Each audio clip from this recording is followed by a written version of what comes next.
थप्पड़ मारूंगी साला थप्पड़ मारूंगी थप थप थप्पड़ मारूंगी। কাশ্মীর থেকে কন্যাকুমারী, যার শরীরী আবেদনে মজেছে গোটা দেশ। 23 বছর বয়সী সেই শ্রীলীলা আবারও দিলেন এক হৃদয় ছোঁয়া সুখবর। পুষ্পা 2 এর এই দক্ষিণী তারকা এখন 3 সন্তানের মা, তাও বিয়ের আগেই। সম্প্রতি সামাজিক মাধ্যমে একটি কন্যা শিশুর সঙ্গে ছবি শেয়ার করে শ্রীলীলা জানান তিনি আবারও এক শিশুকে দত্তক নিয়েছেন। পুষ্পা 2 খ্যাত দক্ষিণী অভিনেত্রী শ্রীলীলা বেশ দাপটের সঙ্গে কাজ করে চলছেন বলিউডেও। সম্পর্কের গুঞ্জন রয়েছে বলিউড অভিনেতা কার্তিকের সঙ্গে। এর মধ্যে তৃতীয় সন্তানের খবর সামনে এলো শোবিজ পাড়ায়। শ্রীলীলা লেখেন, ঘরে আরও একজন নতুন অতিথি, আমার হৃদয়ে তোমাকে স্বাগত। অভিনেত্রীর এই পোস্ট দেখে তাকে ভালোবাসা ও শুভেচ্ছা জানিয়েছেন অনেকেই।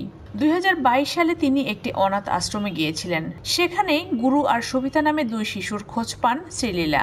পরে সংবাদ মাধ্যমকে অভিনেত্রী জানান, দেখা মাত্রই বিশেষ ক্ষমতা সম্পন্ন 2 শিশুর প্রতি মায়া জন্মায় তার। মনে হয় দত্তক নিলে 2 শিশুর জীবন আরও উন্নত হতে পারে। সেই অনুভূতিই তাকে বিয়ের আগে 2 সন্তানের মায়ের আসনে বসিয়েছে। এবার ফের এক কন্যা সন্তানকে দত্তক নিয়েছেন শ্রীলীলা। তবে এই কন্যা স্বাভাবিক না বিশেষ ক্ষমতা সম্পন্ন তা জানা যায়নি।